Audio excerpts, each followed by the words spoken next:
तो hello guys, welcome back to my YouTube channel ancient gurukul Ayodhya. तो मैं हूं कृतिका और आप सभी के लिए लेकर आ गई हूं एनसीईआरटी क्लास 6 हिस्ट्री के चैप्टर नंबर 5 जिसका नाम है kingdoms, Kings and an early Republic के मोस्ट इम्पॉर्टेंट कॉम्पिटिटिव लेवल के MCQs जिसके आपके एग्जाम में आने के चांसेस 101% है। तो चलिए बिना देर किए फटाफट से अपना चैप्टर स्टार्ट करते हैं अपने क्वेश्चंस का वन शॉट। फर्स्ट क्वेश्चन कह रहा है, what was the main political significance of allowing a horse to wander freely during the Ashvamedha sacrifice. Question कह रहा है हमारा अश्वमेधा सैक्रिफाइस के दौरान जो हॉर्सेस थे उनको फ्रीली घूमने के लिए अलाउ कर दिया गया। इसके पीछे का मेन पॉलिटिकल सिग्निफिकेंस क्या था? तो इसके पीछे का मेन पॉलिटिकल सिग्निफिकेंस ये था कि it demonstrated and establish the Kings power over other territories.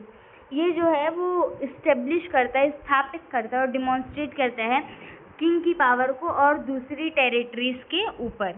Second question है, if other ruler stopped the horse released for Ashwamedha sacrifice, what did this generally indicate? अगर कोई दूसरे रूलर जो Ashvamedha sacrifice के लिए हॉर्सेस को छोड़े गए हैं उन्हें रोक दें तो ये जनरली किस चीज़ को इंडिकेट कर रहा है? जैसे कोई अश्वमेधा सेक्रीफाइस के लिए कोई हॉर्स को छोड़ा गया और वो किसी दूसरे रूलर ने उसको रोक लिया, किसी दूसरे शासक ने, तो वो जनरली इंडिकेट यह करता है कि the ruler challenged the authority of the performing king, कि उस टाइम पे जो किंग है, जो वर्किंग किंग है, उसकी अथॉरिटी को चैलेंज कर रहा है, उसे चैलेंज कर रहा है। थर्ड क्वेश्चन है हमारा, ऐसे आपको अच्छे लेवल के क्वेश्चंस मिलते रहेंगे। थर्ड क्वेश्चन है, why did a king who performed the Ashvamedha become recognised as a very powerful. जो किंग अश्वमेधा को रिकॉग्नाइज करते थे उन्हें वेरी पावरफुल क्यों रिकॉग्नाइज कर दिया गया है? जो किंग अश्वमेधा को परफॉर्म करते थे उन्हें वेरी पावरफुल क्यों कह दिया गया है? ऐसा इसलिए है क्योंकि the ritual publicly demonstrated his power and he received gift from those who attended. क्योंकि वो जो रिचुअल्स को डिमॉन्स्ट्रेटली अपने पब्लिक में अपने पावर से पब्लिकली रिचुअल करते थे और जो उसे अटेंड करता था उससे वो गिफ्ट लेते थे, ऐसे ही वो पावरफुल हो जाते थे। वो अश्वमेधा परफॉर्म करते थे। अश्वमेधा सेक्रीफाइस आपको चैप्टर में अच्छे से एक्सप्लेन किया गया है कि ये क्या चीज़ है और उसी की वजह से इन्हें एज अ पावरफुल रिकॉग्नाइज कर दिया गया है। फोर्थ क्वेश्चन है, which group was specifically excluded from many rituals associated with Ashwamedha? कौन सा ग्रुप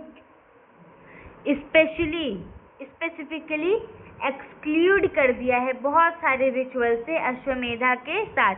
इन चारों ऑप्शंस में से कौन सा ग्रुप? तो people regarded as Shudras by the priest.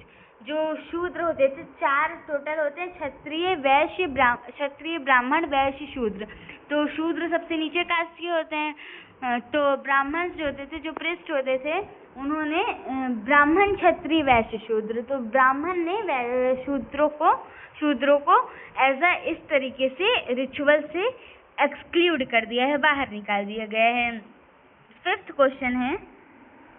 Question कह रहा है, which option correctly matches the 4 varnas with their expected occupations?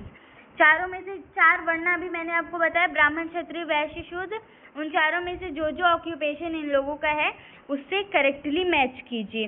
तो आइए देखते हैं आंसर क्या होगा। आंसर होगा ऑप्शन नंबर बी, ब्राह्मण्स जो थे वो वेदास को खुद पढ़ते थे और पढ़ाते थे, क्षत्रिय प्रोटेक्शन का काम करते थे और वैश्य फार्मिंग करते थे, हर्डिंग करते थे और ट्रेड करते थे, व्यापार करते थे, और शूद्रों को एज अ अदर ग्रुप्स की तरह देखा जाता था उस टाइम पे। 6th क्वेश्चन है, द जनपद लिटरली रिफर टू। जनपद किसे कहा गया है? क्वेश्चन पूछ रहा है। तो जनपद कहा गया है द लैंड वेयर अ जन set it's foot and settle down. जन मतलब लोग, जहाँ पे लोग अपने आप को सेटल करते थे उसे जनपद कहा गया है। वो जनपद जन का पद है। 7th क्वेश्चन है हमारा, which combination of evidence was found by archaeologist at settlements in the janapada. चारों में से कौन सा एविडेंस का कॉम्बिनेशन है जो कि आर्कियोलॉजिस्ट के द्वारा पाया गया है जनपद में सेटल था और वो आर्कियोलॉजिस्ट के द्वारा पाया गया है? तो option number B, huts, cattle, crops and earthen pots. Option number B हमारा करेक्ट आंसर है। नेक्स्ट क्वेश्चन पे आते हैं। नेक्स्ट क्वेश्चन हमारा कह रहा है, what is a distinctive feature of painted grey ware. Painted grey ware का एक अच्छा सा फीचर बताइए। इन चारों में से सबसे जो बेस्ट हो तो क्या होगा? Grey pots decorated with simple painted lines and geometric patterns. जो ग्रे कलर की पॉट्स होते थे उन्हें एक सिंपल पेंटेड लाइन्स, उनके ऊपर एक सिंपल पेंटेड लाइन्स बनाई जाती थी और उन्हें जियोमेट्रिक पैटर्न में क्रिएट किया जाता था, अच्छे से उस पर पेंटिंग वगैरह बनाई जाती थी। 9th क्वेश्चन कह रहा है कि what name was given to some janapads that become more important about 2500 years ago। जो जनपद 2500 साल पहले बहुत ही इम्पोर्टेंट थी, उसे क्या नाम दिया गया है? उसे नाम दिया गया है ऑफकोर्स महाजनपद। आपने एकदम सही आंसर पकड़ा है, महाजनपद नाम दिया गया है।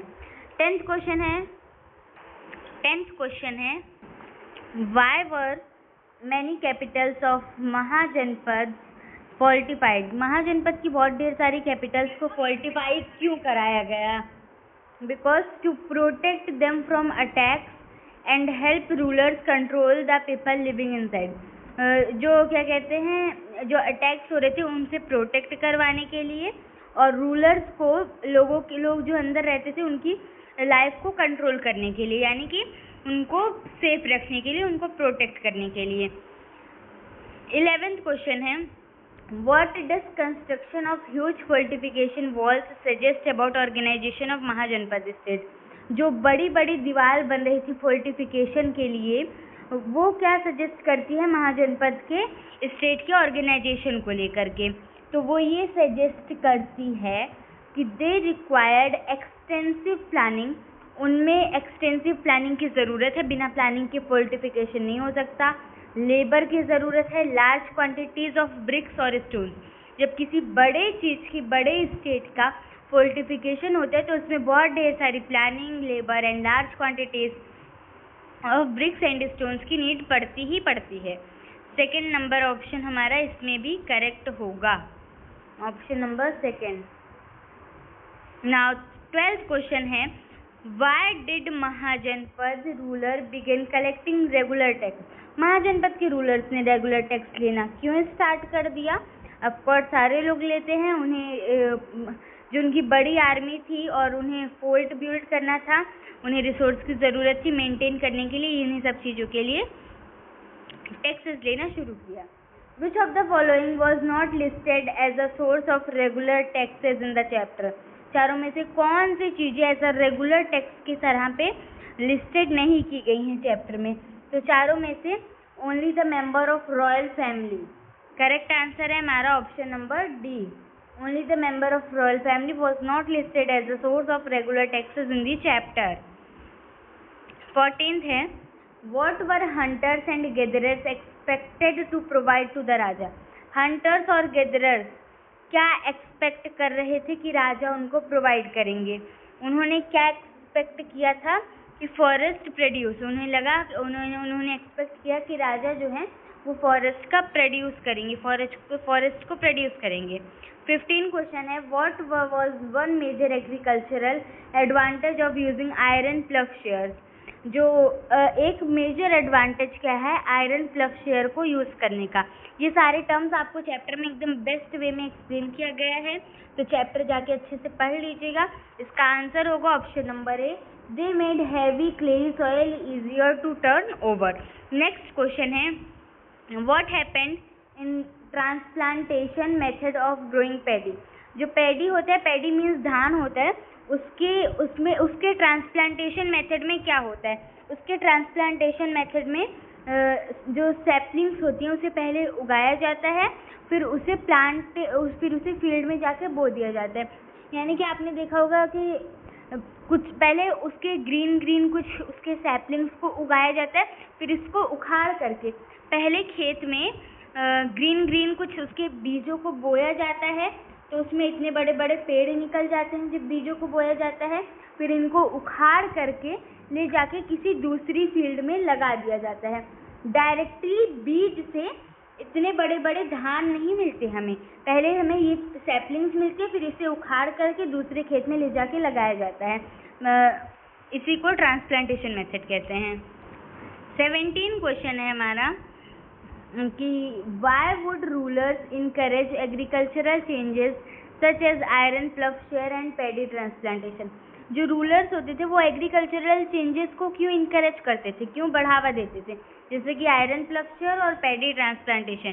तो ऐसा इसलिए होता था बिकॉज हायर प्रोडक्शन, जो ज़्यादा प्रोडक्ट करेगा, कुड इंक्रीज, बढ़ा सकता है, the resource and tax available to the rulers. अगर आप ज़्यादा प्रोडक्शन करोगे तो आप ज़्यादा टैक्स दोगे।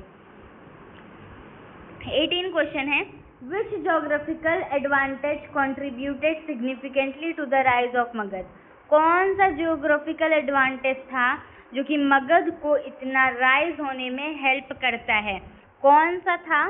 तो Ganga and Son river flowed through the region. Magadh के रीजन से गंगा और सोन रिवर बहती थी, जो कि हमारी कौन सी है? रिलीजियस रिवर है, one of the most famous religious reverse.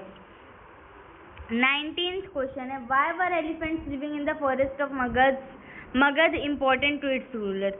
जो मगध के फॉरेस्ट में जो हाथी रहते थे वो उनके रूलर्स के लिए इम्पोर्टेंट क्यों थे? उनके रहने से क्या फ़ायदा होता था? They could be captured and trend for army. जब कभी लड़ाई वगैरह होती थी तो हाथियों को आप देखते होंगे, हाथियों का यूज़ करते थे वो लोग।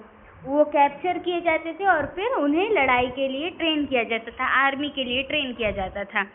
Why were the iron ore mines of Magadh strategically important? जो मगध की आयरन और माइन है वो स्ट्रेटेजिकली इम्पोर्टेंट क्यों है? आई मीन कि वो इम्पोर्टेंट क्यों है? अब हर चीज़ें इम्पोर्टेंट होती हैं, क्योंकि आयरन को इसलिए होता है इम्पोर्टेंट क्योंकि आयरन को स्ट्रॉन्ग टूल्स और वेपन्स बनाने में यूज़ किया जाता है। तो ऑप्शन नंबर हमारा करेक्ट होगा 1। Iron could be used to make tools and weapons. लड़ाई करने के लिए उन्हें हथियार की ज़रूरत होती थी जिससे स्ट्रांगली बनाया जा सकता है। आप 10th में साइंस में मेटल नॉन मेटल के बारे में पढ़ेंगे तो उससे आपको आयरन की और अच्छी नॉलेज होगी। 21st क्वेश्चन है, who were 2 powerful rulers of Magadh mentioned in the chapter? One of the most important question of your chapter कि 2 इम्पोर्टेंट रूलर्स का नाम बताइए जो कि मगध में मेंशन किया गया है आपके चैप्टर में। इसे अच्छे से मार्क कर लीजिए येलो पेन से। तो करेक्ट आंसर होगा हमारा option number A, Bimbisara and Ajatashatru.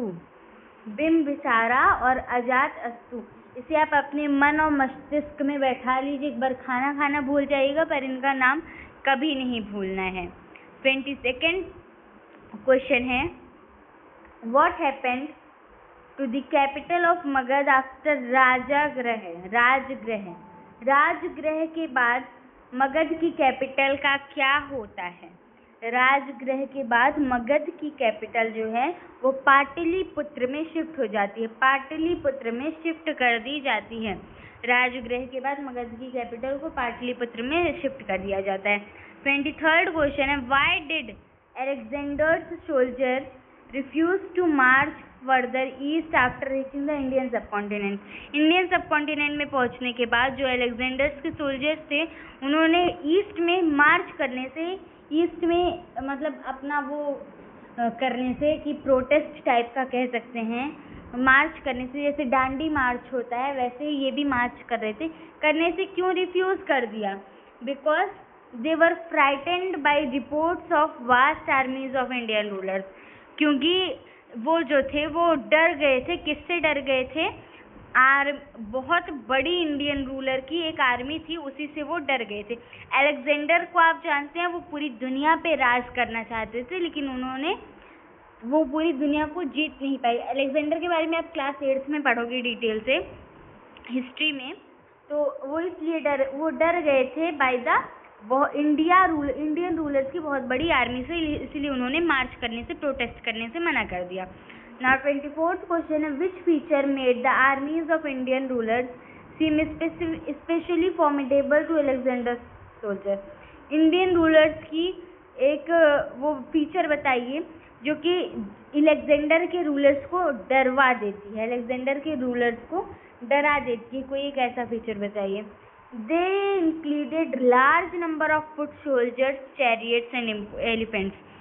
वो लोग इसलिए डर गए थे क्योंकि इंडियन आर्मीज के पास large number of foot soldiers थे, चैरियट्स थे एंड एलिफेंट्स थे। नाउ 25th क्वेश्चन है, Vajji was governed under which form of government? जो वज्जी था वो किस फॉर्म ऑफ गवर्नमेंट में गवर्न किया गया, किस फॉर्म ऑफ गवर्नमेंट में गवर्न किया गया? तो इसका करेक्ट आंसर होगा गाना एंड संघा, गान एंड संघ गवर्नमेंट में उसने गवर्न किया, उसका शासन चला। How were decisions generally taken in गाना और संघ? गाना और संघ में डिसीजंस कैसे लिए जाते थे? तो गाना और संघ में डिसीजंस ऐसे लिए जाते थे कि जो मेंबर्स होते थे वो असेंबली में मिलते थे और मैटर्स को डिस्कशन के थ्रू या फिर डिबेट के थ्रू सॉल्व करते थे। अब हर चीज़ पे तो डिस्कशन नहीं हो सकता और हर चीज़ पे डिबेट भी नहीं हो सकता, तो उसी के थ्रू चाहे डिबेट होता था चाहे डिस्कशन होता था, असेंबली में मिलकर एक साथ मैटर को सॉल्व करते थे और डिसीजन ले लेते थे अपना। 27th क्वेश्चन है, who could not participate in the assemblies of Vajji Sangha according to chapter के अकॉर्डिंग वाजी संघ की असेंबलीज में कौन नहीं पार्टिसिपेट कर सकता था? तो वाजी संघ की असेंबली में वुमेन, दास और कम्माकर, ये 3 लोग नहीं हो सकते थे, नहीं पार्टिसिपेट कर सकते थे। 28th क्वेश्चन है, which practice was identified by Buddha as helping a Vajjians remain strong? तो इसका करेक्ट आंसर होगा option number A, they held frequent assemblies, acted together, followed established rules and respected elders. वो फ्रीक्वेंट असेंबलीज को, लगातार assemblies को held करवाते थे, एक साथ एक्ट करते थे, किसी का अलग अलग वो नहीं था। वाजियंस इस वजह से स्ट्रॉन्ग थे और उन्होंने अपने रूल्स को इस्टेब्लिश किया, बोला नहीं, केवल उसे इस्टेब्लिश किया, लागू किया, लोगों के ऊपर स्थापित किया और बड़ों की वो रिस्पेक्ट करते थे। उस टाइम पे बड़ों की रिस्पेक्ट करते थे, तब वो स्ट्रॉन्ग हो गए थे। 29th क्वेश्चन है, सेकेंड लास्ट क्वेश्चन है, which statement best distinguishes the Vaji Sangh from a kingdom ruled by single powerful राजा? वाजी संघ और जो सिंगल पावरफुल राजा रूल करता था, चारों में से इन दोनों स्टेटमेंट को, इन दोनों चीज़ों को कौन डिस्टिंग्विश करता है अच्छे से? तो जो वाजी थे उसमें बहुत ढेर सारे रूलर्स होते थे, बहुत ढेर सारे शासक होते थे जो कि असेंबलीज में मीटिंग करते थे और रेदर देन अगर एक रूलर की बात करें, एक राज्य वाली स्टेट की बात करें, सिंगल पावरफुल राजा की, तो वो अकेले ही सारे डिसीजंस बना लेता था। तो अब जिसमें ज़्यादा लोग का दिमाग चलता है वो ज़्यादा अच्छा होता है कि जिसमें सिंगल पर्सन का दिमाग चलता है वो ज़्यादा अच्छा होता है? ऑफकोर्स ज़्यादा लोग वाले में। तो ऑप्शन नंबर ए हमारा करेक्ट होगा। अब last question of the chapter है, what long term development regarded the Gana Sangha is mentioned at the end of the chapter. Last question हमारे चैप्टर के एंड से ही रिलेटेड है। What long term development regarding, जो गाना संघ की लॉन्ग टर्म डेवलपमेंट है वो क्या है, जो कि चैप्टर के लास्ट में मेंशन किया गया है। तो वो क्या है? वो ये है कि they lasted for a long time, वो बहुत लंबे समय तक टिके रहे, कॉन्टिन्यू रहे बहुत लंबे टाइम तक। But many were eventually conquered by Gupta rulers, लेकिन उनमें से कुछ के ऊपर जो गुप्त काल के जो राजा थे उन्होंने रूल कर लिया, उन्होंने कब्जा कर लिया, उन्होंने कन्क्वेयर कर लिया। तो बस आज के लिए इतना ही। 30 क्वेश्चन थे, बहुत ही इम्पोर्टेंट थे। सबकी आंसर्स यहाँ पे दिए गए हैं, करेक्ट आंसर से मैंने आपको एक्सप्लेन कर दिया एकदम अच्छे से। 30 क्वेश्चंस मात्र 20 मिनट में। और अब आपके पास जल्दी से ही नेक्स्ट चैप्टर के भी MCQs आ रहे हैं। जैसे जैसे वीडियो को लाइक कीजिएगा, चैनल को सब्सक्राइब कीजिएगा और अपने सभी फ्रेंड्स तक शेयर कीजिएगा ताकि वो भी आपकी तरीके स्मार्ट बन सके। Thank you, have a nice day.